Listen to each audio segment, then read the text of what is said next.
And so this show is going to be short. We're going to be about 10 to 15 minutes, but there are a few things that I want to share. And by the way, as we let this propagate, if you're just dropping in for the first time, please go ahead and in the comments, write down your name, the industry that you're in, and the biggest challenge or the biggest question that you're having today so that I can do my best to shape this show around it. I want to say good morning to Michael. I want to say good morning to Patrick. Good morning to Rob. I hope you guys are doing amazing. It is a great day. We have been powering away on our end all day, getting ready to make a big announcement on Monday with an event that we're throwing May 21st. Make sure to mark it down. May 21st from 8 a.m. to midnight. We've got like 40 of the most amazing speakers out there. Founders, CEOs from some of the biggest brands in the world. Some of the biggest celebrity entrepreneurs, entertainers, athletes, artists that will all be a part of this incredible event that I can't wait to share with you next week. We have about 30 seconds before we go on radio. And so we're going to let this propagate for just a minute more. But look, if you're just joining for the first time, I want to welcome you. If you're joining us on Facebook, on YouTube, if you're on Instagram, if you're on LinkedIn, if you're on Periscope, I want to say good morning and thank you so much for joining. And please, again, drop your name into the comments, the industry that you're in, and any challenges that you might be having so I can address those today. And here we go. Good morning. My name is Scott Duffy, and this is What Now with Scott Duffy, presented by SAP Concur. I want to welcome you from wherever you're listening. You can tune in each day at 10 a.m. Pacific time to watch the live broadcast on YouTube and Facebook, or listen nationwide on Dash Radio or download the podcast. This show is for entrepreneurs, small businesses, and those thinking about starting their own companies. It's for people affected by this economy. Maybe they lost their business, their job, they were furloughed, or they saw all their consulting contracts disappear. It's for people who are asking the question, what do I do now? And how do I come out of this period even stronger? Now, as I mentioned earlier, today we're going to have a shortened program. And I'm going to have to drop off early to get ready for a big announcement that we have next week. And next week, we have 5 amazing guests that are going to be joining us. So we have 5 special guests leading up to that event, and I cannot wait to bring those people to you. In the news today, it's been 8 weeks today. It's crazy to think about that. 8 weeks ago today is when the market crashed. And to me, and maybe to most of us, it feels more like 8 years than 8 weeks. And since then, in such a short period of time, our whole world has been completely turned upside down. In 8 weeks, when you think about it, we have gone from the strongest economy and the biggest economic expansion in human history. Literally 8 weeks and a day ago, we were in the strongest economy and the biggest economic expansion in human history to a market looking more like the Great Depression, which is just still has our heads spinning. Real unemployment, when you add in all the stuff that the government takes out to make the numbers look better, when you add it all back in, it's well over 26%. And based on today's jobs report, that could get closer to 30%. Many businesses are struggling or they're being forced to close down. Yesterday, we learned that over 50% of small businesses, I think it was 54% of small businesses in the United States, say that they anticipate shutting down, completely closing their companies by midsummer. It's amazing. We're expecting more bankruptcies this summer than any time in history. And what's just, I mean, the more I think about what I'm sharing with you, the crazier it all sounds that this has happened in only 8 weeks. Now, many of us hoped that we'd see relief from the government in the form of stimulus, loans, grants, or unemployment. But who gets access to these funds has really just proven to be pretty doggone random. I've applied for everything. I've got nothing.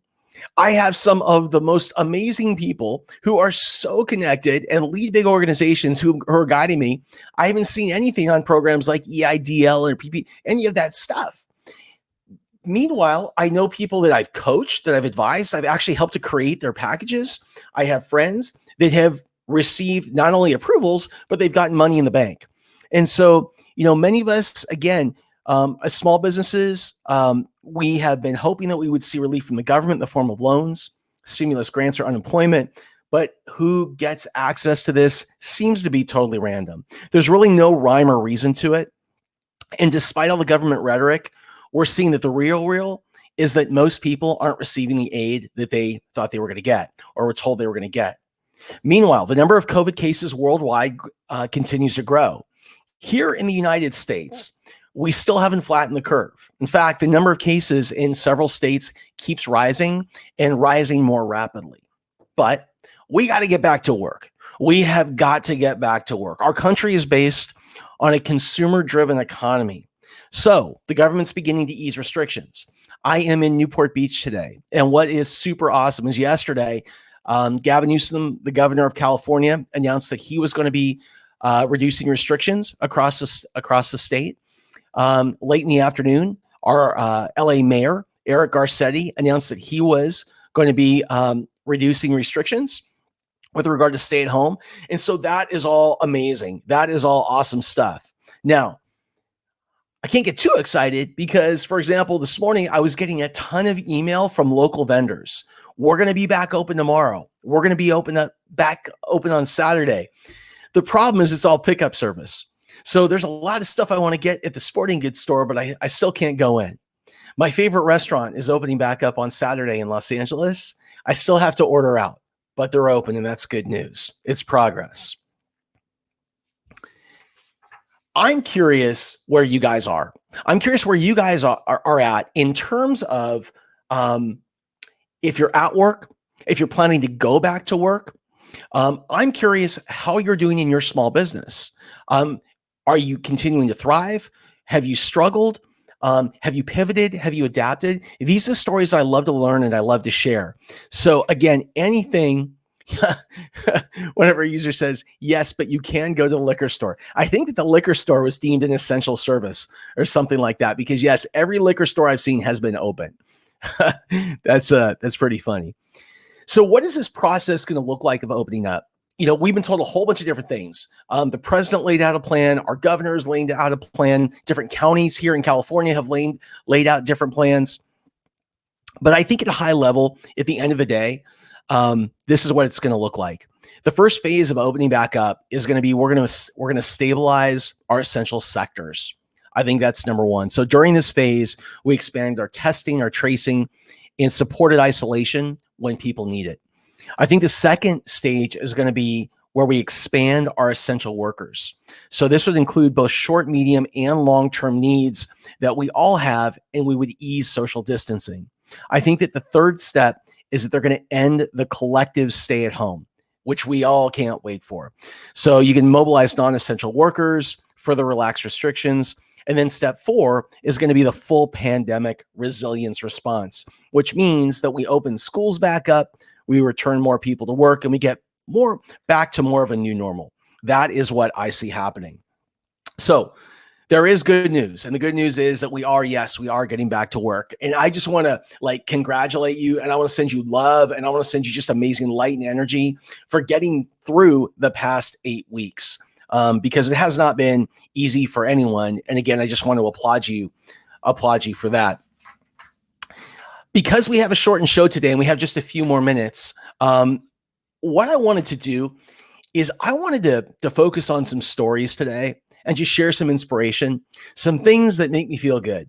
And hopefully they'll make you feel good as well. I think that this is a great time to inject our days with a little bit of levity. I think it's time to have a little bit of fun. And so there are 3 stories that I was thinking about this morning that I thought would be fun to share. And for people who've seen me speak, you may have heard some of these stories, but why not? Let's have fun. So the first story is this. A few years ago, I was invited to a venture capital conference. It was on the big island of Hawaii. And I was so excited to go. The market was booming. And all I knew is it was being put on by this iconic venture capital firm. And the people who would go would be amazing. The founders, the CEOs of some of the hottest, the biggest, the baddest tech brands at that time. And so I was excited to go, but I didn't know for sure who would be there. And the reason is they wanted to keep it all secret. They wanted to keep it secret. They wanted it to be a surprise. So we had to sign this stuff saying we wouldn't say if we were going. We wouldn't tell people what happened while we were there for a certain amount of time. So anyway, so I go to Hawaii and I go to check in. I remember on the first day of the event, here's what happened. What happened was I go up to this desk and say my name, and they give me a shirt. And it was a certain color. And my job was to find everybody else that was there that had the same color shirt, because we were going to make up a team. And the team was going to compete in an 8-hour scavenger hunt around the big island of Hawaii. Like, really fun, really cool. So I start looking around for the people who might be there and be on my team. And I see the first person, and the first person is Dick Costello, who was the CEO of Twitter. I look over here at Sarah Lacey, iconic reporter up in the Bay Area on tech. I look over here, there's Bill Tai, the famous venture capitalist. But we couldn't find the last person. Looking around, I literally bumped into him, MC Hammer. You guys know MC Hammer, Can't Touch This, the Hammer Dance, all that kind of stuff. MC Hammer. So anyway, we go to the first clue. We pile in this van, we go to the first clue. And we get there, and these things were really tough.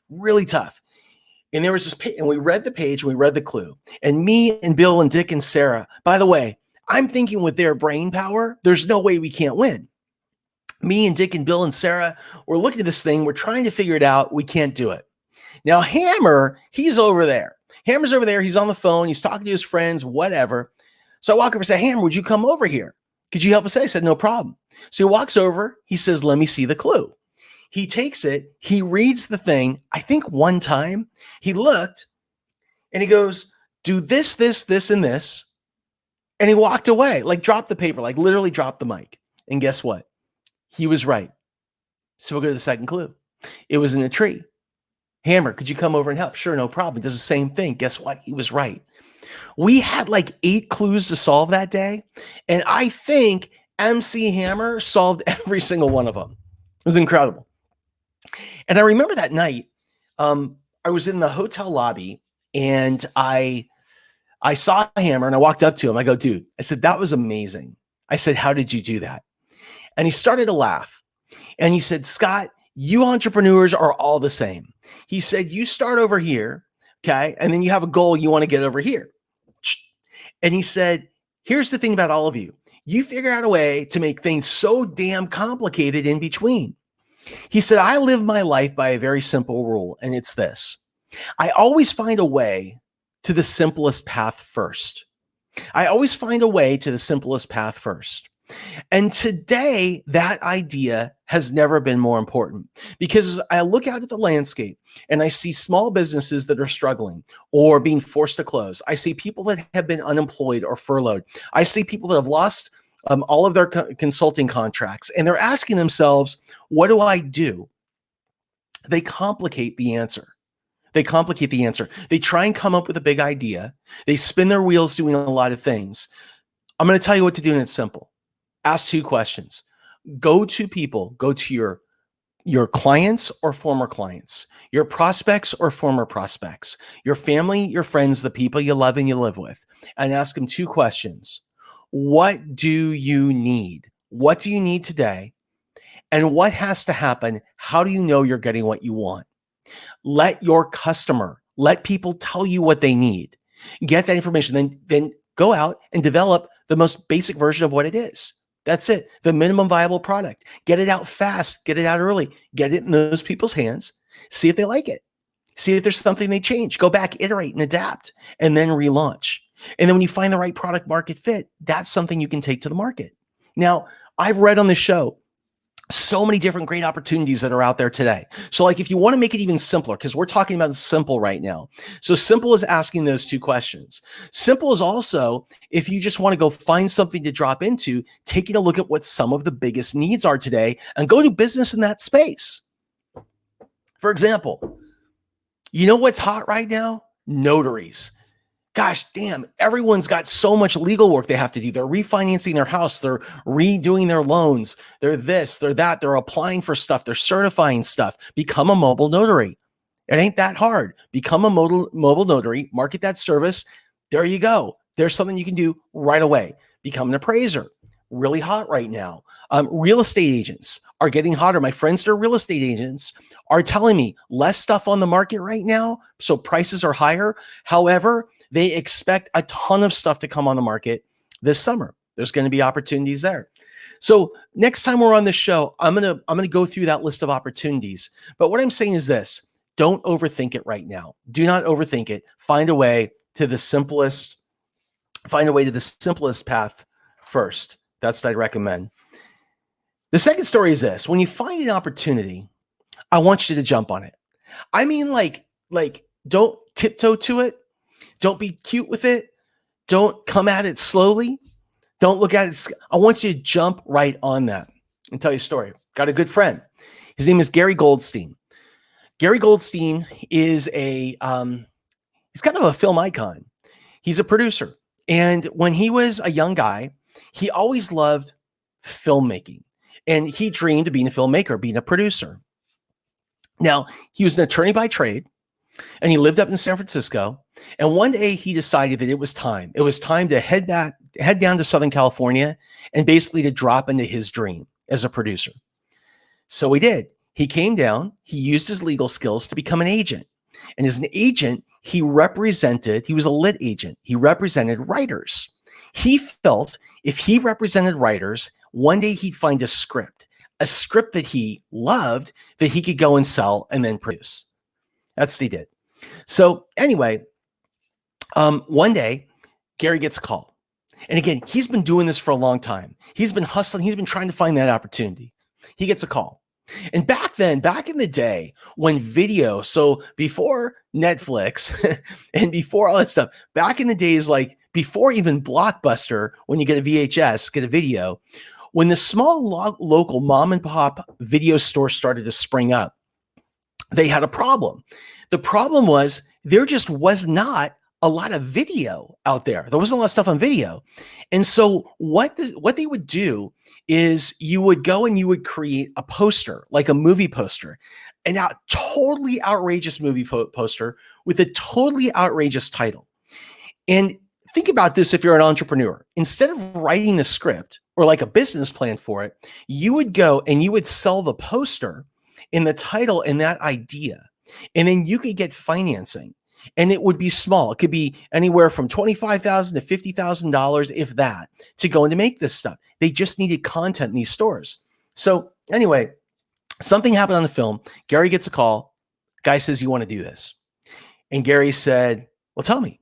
And he said, "Here's the thing. I can give you this thing." And he said, "But you got 30 days and that's it. You have 30 days to write it, to cast it, to shoot it, to edit it, and get it to me. If you get it to me one day late, you don't get paid. If you do it right, here's what you get." Now, the amount of money that he was given wasn't enough. Most people would say that is not enough. And they would walk in the other, they'd say, "No way," right? Because they need more. Because again, more to most people is they think it's better, but more is more risk, more time, more bullshit, more all that kind of stuff. I don't like more. I like simple. Okay. Less is more. Less is what most people think is more. So here's what he did.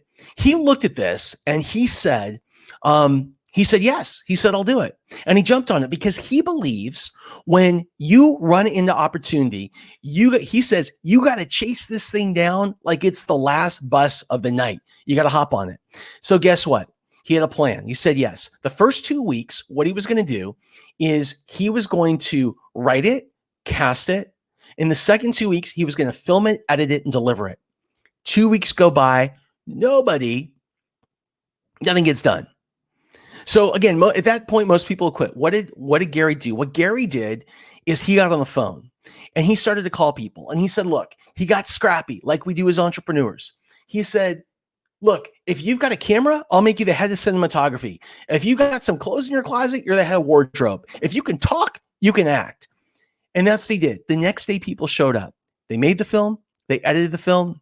They delivered the film in 30 days. That movie, Gary's first movie, was called Cannibal Women in the Avocado Jungle of Death. Cannibal Women in the Avocado Jungle of Death. Gary's second movie was Pretty Woman, the #1 box office hit for Disney of all time to that point and for years to come. Played on cable every single week for over 20 years. You see, you just got to get in the game. You got to get in the game. You got to keep it simple and you got to get in the game. And so that's the second thing that I wanted to share. And then the third thing that I wanted to share is this. Once you have simplified it and you jump on the opportunity when you find it, what I really want to recommend you do is you stay committed to sticking to one thing and really nailing that thing before you try 20 others. Because what a lot of entrepreneurs do is they take as many things as they can, as many ideas, and they throw them against the wall. And they say, I'm going to throw it against the wall like spaghetti. I hope something sticks. They think that's a great idea. It's the worst idea on the planet. And the reason is we don't need your divided energy. We need you really focused on solving one problem for one customer. I have a good friend. I worked with him when I worked with Tony Robbins, known him for 30, 35 years. And I ran into him in San Diego. I said, how you doing? This is a few years ago. And he said, I'm doing awesome. He said, I'm doing really great. I said, why? He said, because I just closed a deal. I just got somebody to invest $2 million in my company, $2 million. And it was like a startup. That's amazing. I high-fived him. I said, what are you going to do? He said, we're going to solve this one problem for this one person. We're going to get this thing out quickly. We're going to start making money. A year later, I run into the same person in San Diego. So ironic. It's a crazy story. I run into the same guy in San Diego. I said, how you doing? He said, you're not going to believe this. He said, the last time I saw you was the day I got the yes on financing. And today, I just come from my attorney's office. I'm filing for bankruptcy. I'm like, what? How's that possible? He said, well, it's actually pretty simple. He said, when I first got started, I was solving one problem for one person and everybody was on board. But as soon as we got the money came in, things changed. Every single day, somebody came to work and they had another big idea, another shiny object. There was another shiny ball. And so instead of solving one problem for one person, we decided to solve everything for everybody. And we kept building and building and building until we ran out of cash. When we finally pushed the product out to the market in total desperation, he said something happened. What happened was 95% of the people who came to our site used 5% of it. They used 5% of it. And he said the 5% they used was the original product, the original thing that we were going to build. That was it. So if you reverse engineer that, he said, I spent 95% of my time and money. Basically, I wasted it on the wrong stuff. And so again, what I want you to do is this. Keep it simple. When you find opportunity, jump on it and stay focused on one thing. Really nail that one thing or explore through that one thing, test that one thing, and then move on to the next. I have got to jump for today. This is Scott Duffy. Show is What Now with Scott Duffy, presented by SAP Concur. I'll be back with you tomorrow at 10 a.m. Pacific time. Next week, we have some really big announcements. Make sure to pencil in May 21st, 2020 from 8 a.m. to midnight. We have a big event that we're going to be announced on Monday. Incredible partners, and I can't wait to share it with you. You guys have an amazing day, and I look forward to seeing you tomorrow. Bye-bye.